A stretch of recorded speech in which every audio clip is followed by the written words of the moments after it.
dia a todos e todas que nos assistem. Estamos abrindo aqui o início do projeto Conversas Cidadãs 2021, um projeto realizado em parceria pelo Sul 21 com o Instituto Goethe, projeto iniciado em 2017. Estamos entrando, portanto, no 5º ano desse projeto. E pelo segundo ano, estamos entrando nesse projeto em meio à pandemia da Covid-19. Essa nova realidade que a gente passou a viver, né, desde o início do ano passado, obrigou que a gente parasse de fazer os debates presenciais que a gente vinha realizando desde 2017 aqui no auditório no Instituto Goethe, e nos desafiou a pensar nos novos formatos, né, para esse projeto, que tem como objetivo promover alguns debates sobre temas que a gente considera fundamentais para a democracia, para a cidadania, para a qualidade de vida da nossa população.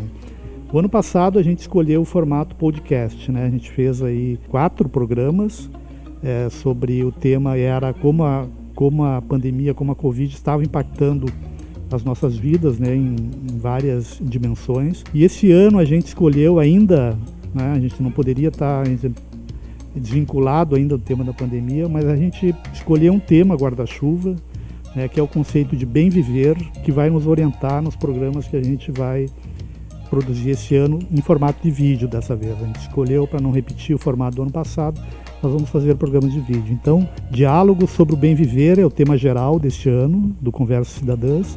E nesse primeiro programa, a gente quer tratar do tema da alimentação, dos nossos padrões alimentares relacionado ao modelo de agricultura dominante que existe hoje, né, no Brasil e no mundo. Aqui no Brasil, mais especialmente, fortemente dominado pelo agronegócio, por toda uma ideologia de produção e de valores que isso traz. Então a gente vai propor um diálogo sobre, nesse primeiro programa, o que a pandemia está nos ensinando, já nos ensinou, pode nos ensinar, ou pode causar uma reflexão sobre os nossos padrões alimentares em meio a esse modelo de produção de alimentação que a gente tem hoje. E para isso a gente conta aqui hoje com a presença do professor Jean Segata, antropólogo, professor do Departamento de Antropologia da Universidade Federal do Rio Grande do Sul, coordenador da rede Covid Humanidades, que é uma rede de pesquisadores em todo o país que vem produzindo importante material de pesquisa e reflexão acadêmica e científica sobre os impactos da pandemia, e o Juarez Pereira, que é, para quem frequenta as feiras ecológicas da Redenção, da Feira dos Agricultores Ecológicos, é muito conhecido, né, pela sua, não só produção de variedades incríveis de arroz crioulo, né, mas também como um guardião de sementes. Então a gente quer ouvir um pouco também essa experiência do Juarez aqui hoje, que vive isso, vem vivendo acho que vem praticando esse conceito de bem viver aí já há muitos anos, né? Então eu vou começar propondo o Jean. O Jean já participou no passado do primeiro programa, se eu não me engano, que a gente fez o podcast. E eu vou sugerir, para iniciar essa conversa, eu me lembro de uma coisa que tu falou ano passado que me marcou muito, que foi uma lembrança que tu teve, né, da tua infância, da mudança de cenário, né, onde tu vivia, em Santa Catarina, se não me engano, Santa Catarina, né, marcado pela chegada, né, de frigoríficos e todo um modelo de agricultura que se criou em torno disso. Eu proponho, então, se tu puder resgatar um pouco essa memória para introduzir esse tema do que a alimentação, o que a pandemia tem a ver, nos diz a respeito dos nossos padrões alimentares hoje. Então, agradecer, primeiro, mal educado, sem agradecer a tua disponibilidade em participar mais uma vez. E é isso, vocês podem conversar entre si também durante as conversas. A ideia é fazer uma conversa bem informal e tranquila aqui. Obrigado, Marco. E, na verdade, sou eu quem te agradeço pelo convite para conversar contigo, para conversar com o Juarez. Agradeço o convite do Sul 21 e do Instituto Goethe. Eu acho que essa é uma iniciativa fundamental, que é a da gente poder discutir hoje a pandemia, mas discutir tantos outros temas e, sobretudo, articulado com o nosso modo de vida. Pandemia não é um evento estrangeiro, pandemia não é um evento fora do mundo. Pandemia é algo que se instala justamente a partir das condições que nós propiciamos para que ela aconteça. Eu tenho insistido sempre nas minhas falas de que vírus sozinho não faz pandemia. O vírus precisa encontrar condições, né, adequadas para potencializar a sua ação. Então, mesmo que o vírus seja o mesmo em qualquer lugar, mas há certos lugares, há certas ecologias, há certos modos de vida, há certos discursos, há certas maneiras de conduzir politicamente e administrativamente, que certamente nos expõem mais a risco, que potencializam a ação destrutiva de um patógeno. E falar sobre alimentação e falar sobre esse modo de vida é fundamental, porque uma coisa é a gente pensar a pandemia como um evento crítico que chega e que transforma a nossa vida tão de repente, mas a gente não pode deixar de tomar consciência de como a nossa vida foi se transformando nos últimos anos, nas últimas décadas, né? E esses processos de produção de alimentos, eu acho que eles são fundamentais para a gente entender essa mudança. Quando você me pergunta sobre aquela lembrança, assim, eu sou do interior de Santa Catarina, de uma cidade chamada Lontras, né? Essa cidade tem cerca de 10 mil habitantes, fica na região do Alto Vale do Itajaí. E eu me lembro muito vividamente, né, de ter nascido e crescido num sítio, né? Os meus pais, a minha mãe sempre trabalhou cuidando do gado, cuidando das criações que nós tínhamos, porcos, galinhas, né, um pequeno conjunto de vacas leiteiras. Meu pai trabalhava na indústria, mas na volta do trabalho continuava, como ele dizia, na lida das coisas do campo. E uma boa parte do que nós consumíamos, nós produzíamos no próprio sítio. Isso tinha a ver desde o leite, os queijos, as frutas, as verduras, a própria carne e tudo mais. Era algo que era autossustentável pelo nosso próprio sítio. Comprava-se pouquíssimas coisas no supermercado, né? Fazíamos os pães, fazíamos tudo. Eu me lembro que aos poucos isso já foi substituindo, porque o supermercado virou uma entidade onipresente em qualquer lugar. E sobretudo esses supermercados grandes, com uma oferta, né, de produtos industrializados de toda a ordem, né, que prometem facilitar a vida, com comidas congeladas que se prepara rapidamente no micro-ondas e assim por diante. Mas não era só isso que estava mudando, né, da minha criancice para a adolescência. Eu me lembro que uma das coisas que eu mais gostava de fazer era pescar num pequeno ribeirão que cortava a propriedade. E pescava muita coisa. Frequentemente a gente fazia refeição com os peixes que eu pegava ali, brincando, que era uma diversão e ao mesmo tempo, né, era algo que estava presente na nossa mesa. E aos poucos o entorno da propriedade do meu pai foi sendo tomada por granjas de porco. E essas granjas, elas vinham com uma promessa dessas empresas de pesquisa agropecuária que são ligadas, né, ao Estado, a ideia de um empreendedorismo do campo. Transformar, então, os pequenos agricultores em empreendedores. Essa chave, né, do neoliberalismo de, bom, vocês podem potencializar, vocês podem crescer, vocês podem se desenvolver, vocês podem ir para além desse circuito mais local, desse circuito mais vicinal. Vocês têm que crescer. E essas granjas começaram a aparecer. Junto delas começou a aparecer as lagoas de peixe, cujos peixes, tilápias, quase sempre se alimentavam dos próprios dejetos dos porcos. Então isso era a ideia genial, inclusive, né? A ideia de que você estava otimizando uma produção. Você produzia porco, então como um empreendedor você pode otimizar e ganhar muito mais, porque, né, o dejeto desse porco já vai alimentar o peixe, só que os resíduos dessa produção começaram a cair no córrego que eu gostava de pescar. Aos poucos não tinha mais peixe algum. Aos poucos não se via mais o fundo do rio, porque a água começou a ser turva. Eu me lembro da minha mãe colocar a mesa com rosca, pão, queijo, coisas que nós produzíamos, né? Mas também as coisas que nós trocávamos com os vizinhos. Mel, frutos, outras coisas, e fazia aquela mesa, recebia vizinhos, tomava aquele café da tarde, aquele momento de sociabilidade, um momento de troca, porque, como eu disse, a gente não produzia mel, mas os vizinhos sim, alguns que não produziam queijo, por exemplo, então trocava queijo por mel, né? A gente tinha uma sustentabilidade entre nós que era baseada nesse regime de reciprocidade mesmo. Aos poucos isso foi terminando, porque não tinha como colocar um café da tarde na mesa com cheiro de estrume de porco entrando pela casa, com as moscas pousando na comida. Eu me lembro do meu pai colocando telas de proteção nas janelas, porque nos verões mesmo era impossível, porque as moscas tomavam conta do ambiente, ou seja, era vergonha, era sujeira, né, que começava a entrar dentro da nossa casa e a gente se perguntava o que estava acontecendo.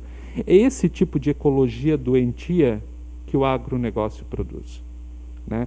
Porque o agronegócio não é uma entidade gigante, ela é uma entidade capilar, ela vai cooptando essas pequenas propriedades, esses pequenos produtores que vão entrando dentro de circuitos que atendem, né, a essas demandas cada vez maiores de crescimento internacional e tudo mais. E o mais curioso é que tudo isso não alimenta essas populações locais, né? Eu acho que hoje fica evidente, a gente tem noticiado nas últimas semanas, por exemplo, em relação à indústria da carne. Hoje a indústria da carne é uma balança comercial gigantesca para o Brasil, uma das principais, inclusive. As indústrias frigoríficas estão chamando pessoas para trabalhar, porque a demanda está alta, estão aumentando as linhas de produção, estão aumentando as plantas de produção. E faz 25 anos que não se comeu tão pouca carne no Brasil, né? Faz pelo menos 2 décadas que nós não estávamos mais tão fortemente inseridos dentro de um cenário de fome no Brasil. Ou seja, o agronegócio não produz alimento, ele alimenta a bolsa de valores. O agronegócio não cultiva comida, cultiva dor, cultiva sofrimento, cultiva doença, cultiva relações precárias de trabalho e cultiva dinheiro para algumas pessoas.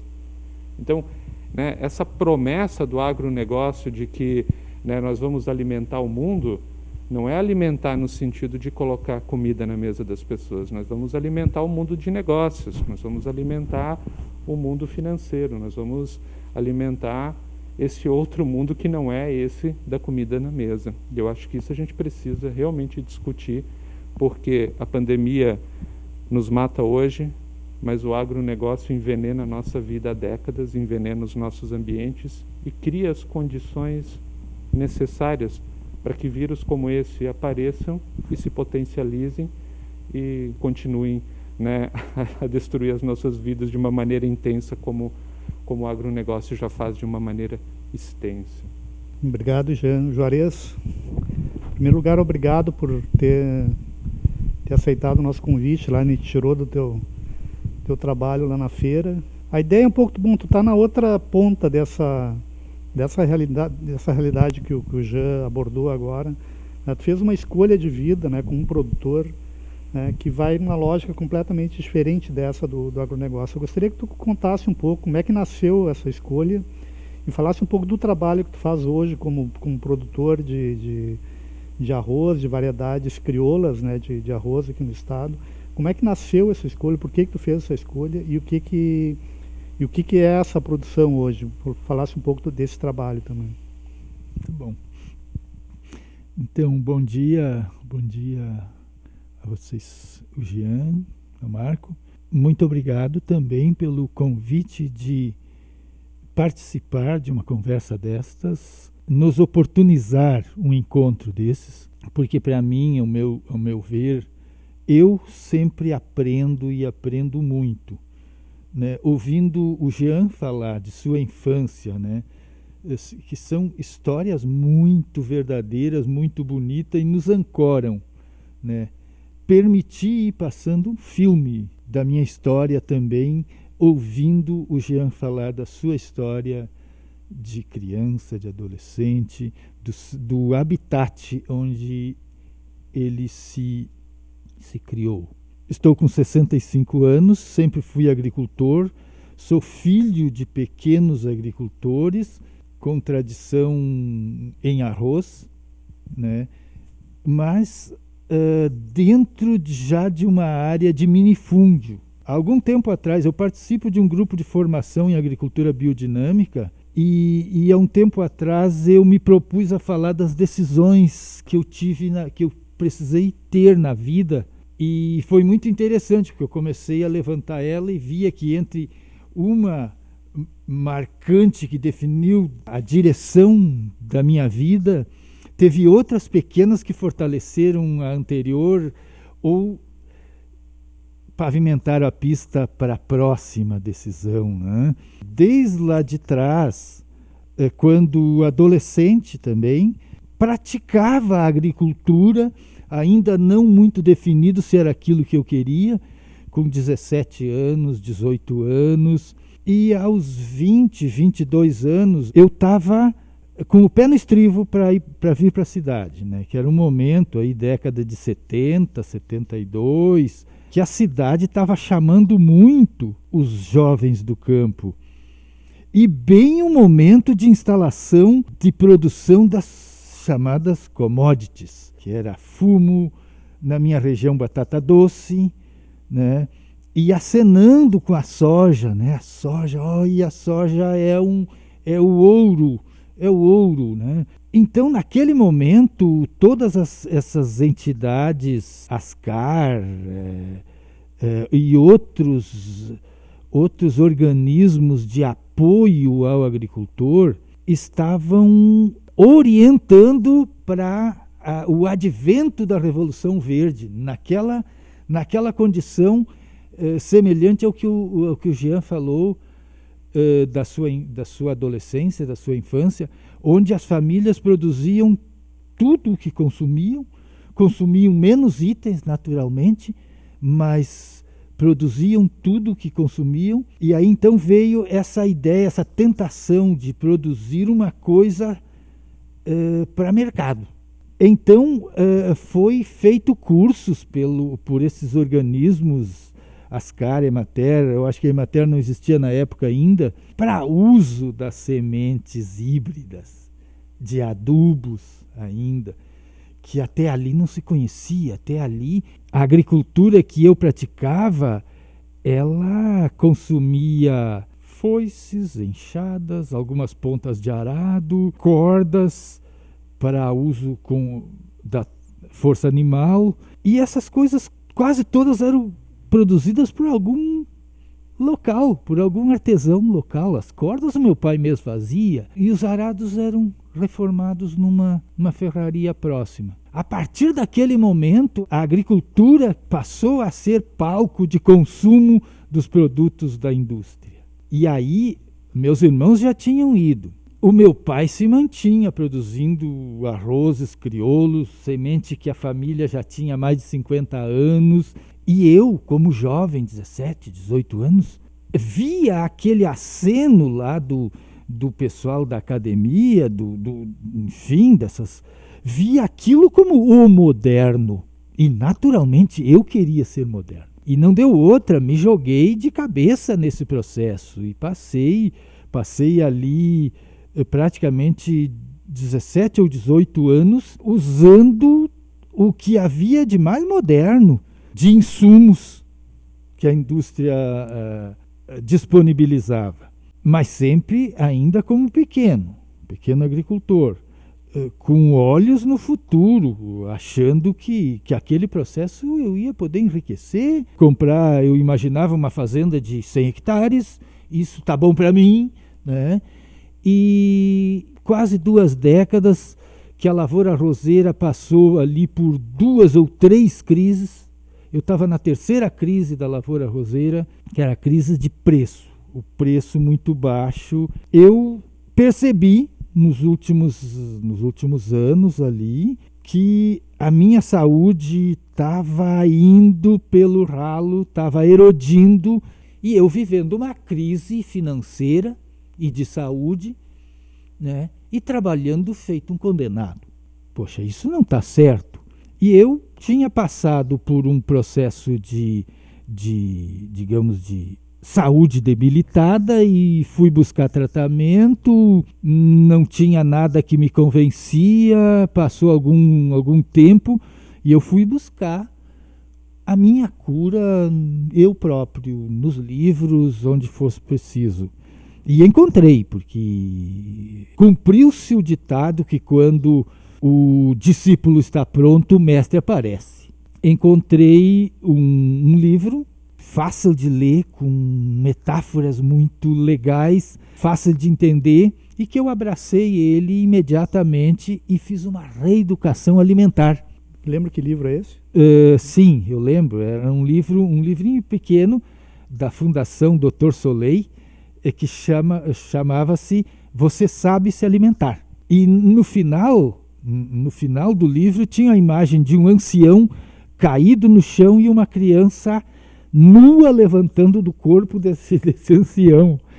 E era assim que eu me sentia 2 meses depois. Então foi nesse contexto de uma nova visão sobre a alimentação, com a melhora da saúde, que foi significativa, é que eu tomei a decisão, né? Foi um evento bem interessante de tomada dessa decisão e passei a fazer, a rechaçar a ideia da continuidade do uso de venenos, porque, na verdade, a gente fazia uma operação de guerra para produzir alimento. E eu fiquei raciocinando sobre isso, me dei conta que era isso que estava me incomodando bastante naquele momento, que isso não estava certo. Tomei a decisão, porque eu estava numa realidade financeira que, mesmo trabalhando feito um condenado, eu não sobrava dinheiro para fazer a manutenção dos equipamentos que eu usava na minha produção.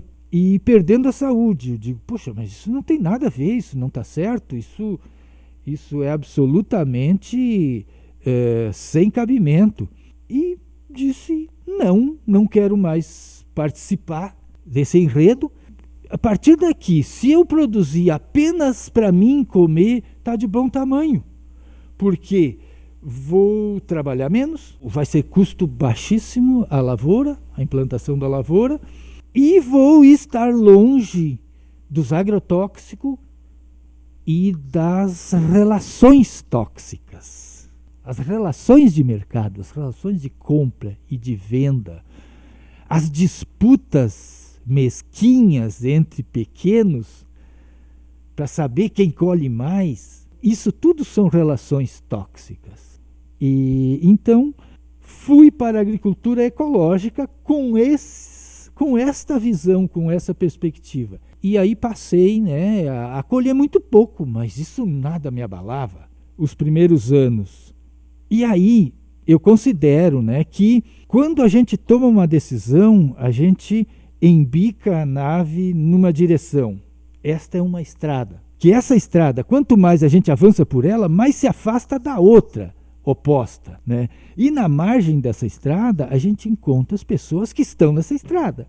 A estrada da agricultura ecológica, de uma agricultura natural, de um relacionamento humano. Aqui não se disputa, não se compete, aqui se coopera. Comecei a encontrar pessoas na margem dessa estrada, dentro dessa estrada, e a gente começou a fazer trocas. Essas trocas de conhecimento, de ideias, em primeiro lugar me deu uma ideia de que eu tinha saído de um processo destrutivo de saúde, de ambiente, da cultura, e estava caminhando num processo de construção, de reconstrução.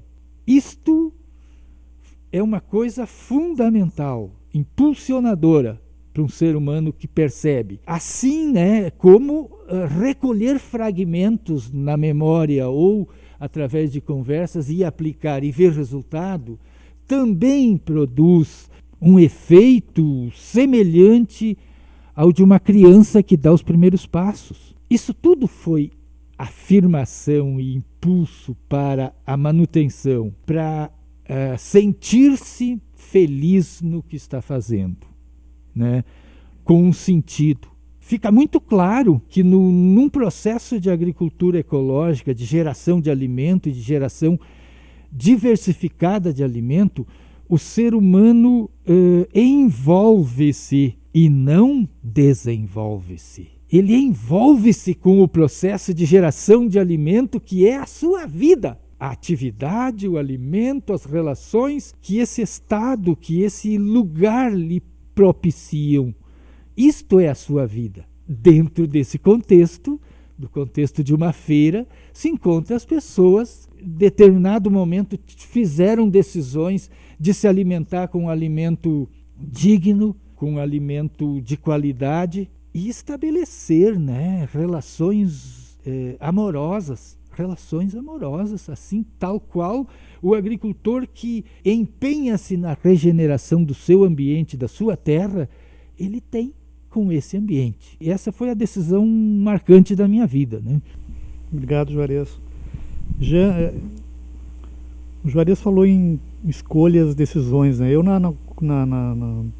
no início, na abertura dessa nossa conversa, e no ano passado também, na edição do ano passado, Conversa da Dança, a gente está sempre trabalhando com a ideia de lições da pandemia, né? Agora, ouvindo o relato de vocês, há uma possibilidade, né, que a sociedade, as pessoas de modo geral, não estejam aprendendo exatamente alguma coisa das lições da pandemia. Pegando o caso da alimentação, né?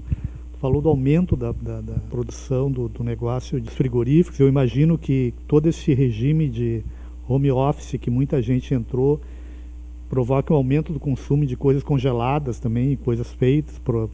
Tu acha que...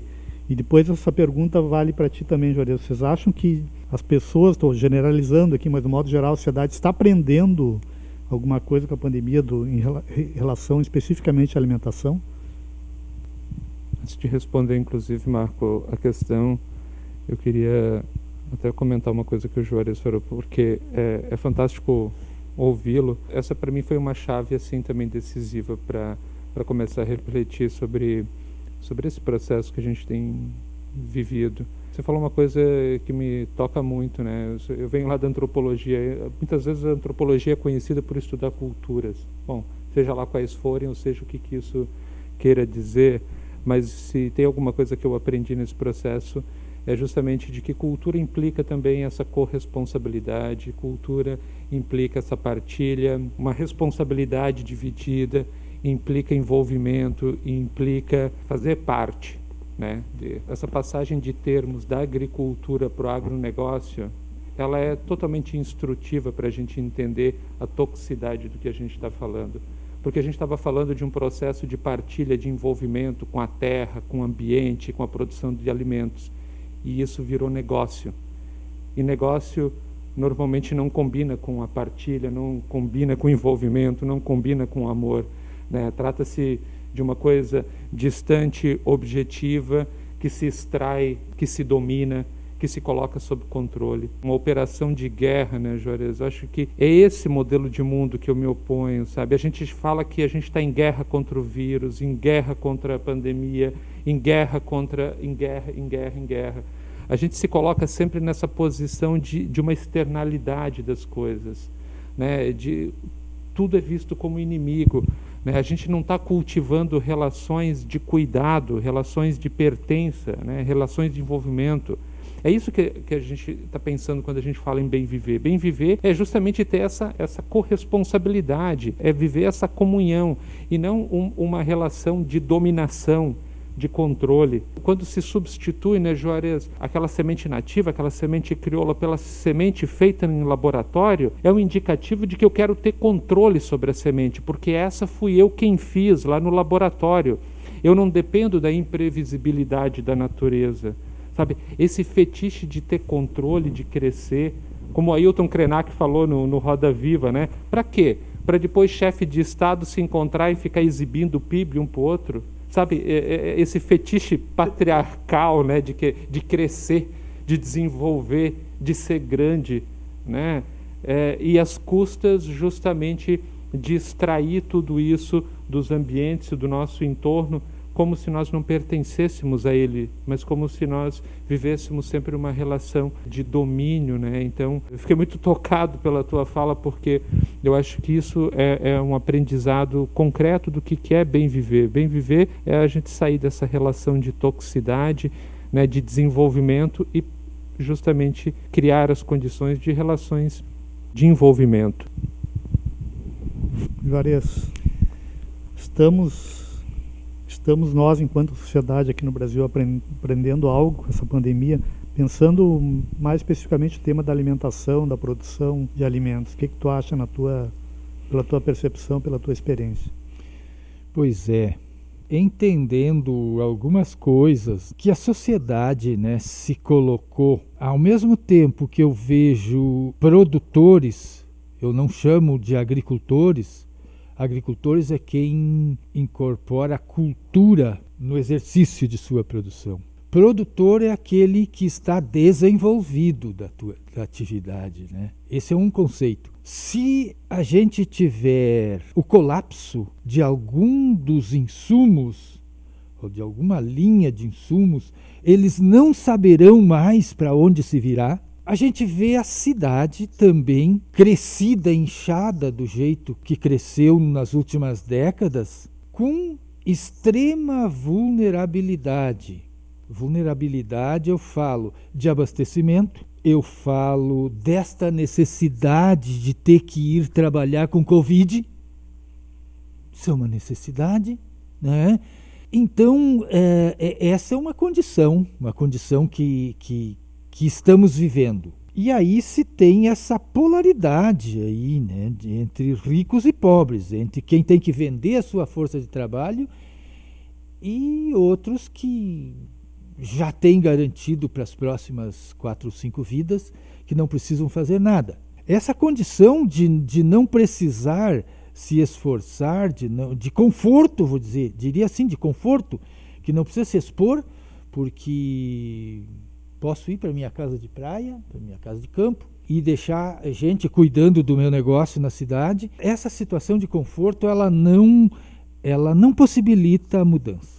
Ela possibilita a acentuação da arrogância da individualidade, da hostilidade, da criação de estruturas de me proteger, como sempre tendo outros como inimigo, outros setores da sociedade como inimigo. E a população que está nessa condição de cidade, de urbanidade, que não tem para onde sair, eu vejo com dificuldade que essas pessoas ponham-se num estado de reflexão profunda, né? Como foi possível para mim naquele momento de saída da agricultura química para uma agricultura ecológica. Não vejo grandes possibilidades. Que isso seja um movimento do tamanho que possa começar a mudar a sociedade, a mudar o padrão de relacionamento, voltar a encher as ruas de gente, e gente vendo os olhos um do outro. Né? Eu venho a Porto Alegre na feira, que é quase uma bolha maravilhosa, não é uma bolha egoísta, né? Onde a gente vê os olhos das pessoas. Se sair daquele espaço da feira e caminhar 100 metros, essa realidade já muda totalmente. Quando nós, seres humanos, não encontramos olhos na nossa frente, nós também começamos a erguer o escudo, sabe? Pessoal, a conversa está maravilhosa. Eu gostaria de encaminhar um encerramento, então, propondo assim, mas é um desafio, eu não vou cronometrar, mas resposta em 1 minuto. À luz dessa conversa, do que vocês ouviram um do outro aqui, do que vocês falaram, gostaria que vocês definissem em 1 minuto o que é, nesse contexto de pandemia que a gente está vivendo, nesse mundo que a gente está vivendo, definição, o que vocês entendem por bem viver. 1 minuto para cada um, e aí já podem fazer suas considerações finais, assim, sua despedida, digamos. Olha, Marco, que desafio, hein? Eu falei antes, e eu acho que também se repetiu muito, que as condições que hoje a gente tem, elas nos colocam diante de uma escolha: ou a gente morre de vírus, ou se morre de fome. E eu acho que se a gente não repensar o modelo de vida que a gente tem, a gente vai morrer de fome com ou sem vírus. E não é só morrer de fome porque vai faltar alimento, como já tem faltado para muita gente. A gente vai morrer de fome comendo o que a gente está produzindo, porque a gente tem produzido algo que também nos mata aos poucos. A gente falou isso bastante, né? A partir de como que se transformou a produção de alimentos no país, essa nossa hiperdependência dos industrializados, dos supermercados, né? E o quanto que comida virou realmente um commodity, virou realmente uma mercadoria e não algo que nos conecta com o mundo, não algo que nos conecta com as coisas, não algo que nos conecta com a terra, com as plantas, com os animais. Se a gente não repensar esse modelo que nos desconectou de tudo para nos desenvolvermos, para irmos além, né, para querermos estar distante de todo o resto da biodiversidade dos entes que compõem esse mundo, a gente não vai longe. Então, né, a gente precisa se alimentar de uma reconexão. Bem viver, para mim, é nos alimentarmos dessa conexão com os outros seres, com nós mesmos, com as plantas, com os animais, com os ambientes que constituímos, que partilhamos, esse sentimento de pertença, de estar dentro, né? É essa reconexão que a gente precisa, porque senão realmente não tem o que possa nos salvar. A gente precisa repensar esses modelos que a gente vive hoje, sobretudo, né, baseados num capitalismo desenvolvimentista, num fetiche de crescimento, que é isso que nos mata aos poucos todo dia. Essa é a doença que né, que a gente corporificou e que vem nos matando cada vez mais, com ou sem pandemia, né? Então, eu acho que é isso, bem viver é essa reconexão. Obrigado, Jean. Juarez. Antropólogo. Eu poderia dizer que falou o que eu penso, que eu também falaria.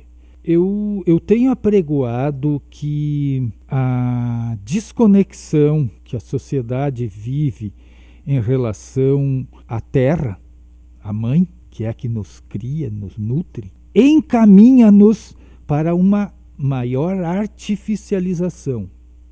Mais e mais artificialização. A negação das nossas origens como humanos, né? Se a comida, não o alimento, a comida que é ofertada é gerada num campo de guerra, ela não pode produzir um tom diferente deste ambiente de produção na sociedade. E também tenho afirmado, até mesmo questionando a expressão consumidor, essa expressão ela é uma armadilha, na verdade, super reducionista, reduz esse ato de alimentar-se a consumo. Afirmo, ninguém consome nada. As pessoas transformam e são transformadas. Então, se um alimento ele é de um ambiente de relações amorosas, ele traz esse tom. E as pessoas não o consomem, as pessoas o transformam, né, e vão para o mundo com a luz que esse alimento tem. Ou, do outro lado, a escuridão de um campo de guerra. Obrigado, Juarez. Acho que é um ótimo desfecho para essa nossa conversa. Agradecer a presença mais uma vez de vocês. Acho que a conversa foi riquíssima. A pena que a gente está aqui falando, né, para um auditório vazio, por questões de segurança sanitária. Mas a gente vai procurar manter esse espírito de debate do Conversas Cidadãs. No momento que a gente publicar essa nossa conversa aqui nas redes sociais do Sul21, do Instituto Goethe, a ideia é que essa conversa aqui se prolongue com um debate, né, que as pessoas possam interagir, debater, e a gente quer estimular, né, que essa conversa não termine aqui, mas que proporcione aí, que gere, estimule um debate a partir da sua publicação. Então, muito obrigado a todos, um grande abraço e esperamos que a gente possa colocar logo na rua essa conversa, porque ela foi maravilhosa. Obrigado, Marco, obrigado, Juarez, obrigado, Instituto Goethe. É isso, sigamos somando forças. Da mesma forma, eu agradeço a presença do Jean, né? Extremamente iluminadora para mim. Obrigado, Marco, pela instigação também que faz a gente expressar. Obrigado a Isabel, que fez o último contato que definiu que eu viria hoje. E assim, fico muito contente com a oportunidade, né? E a possibilidade de que conversas a partir dessas que o Jean fez ali, que eu consegui contribuir também, sigam repercutindo aí na sequência para a sociedade, e nos encontramos por aí, né, novamente.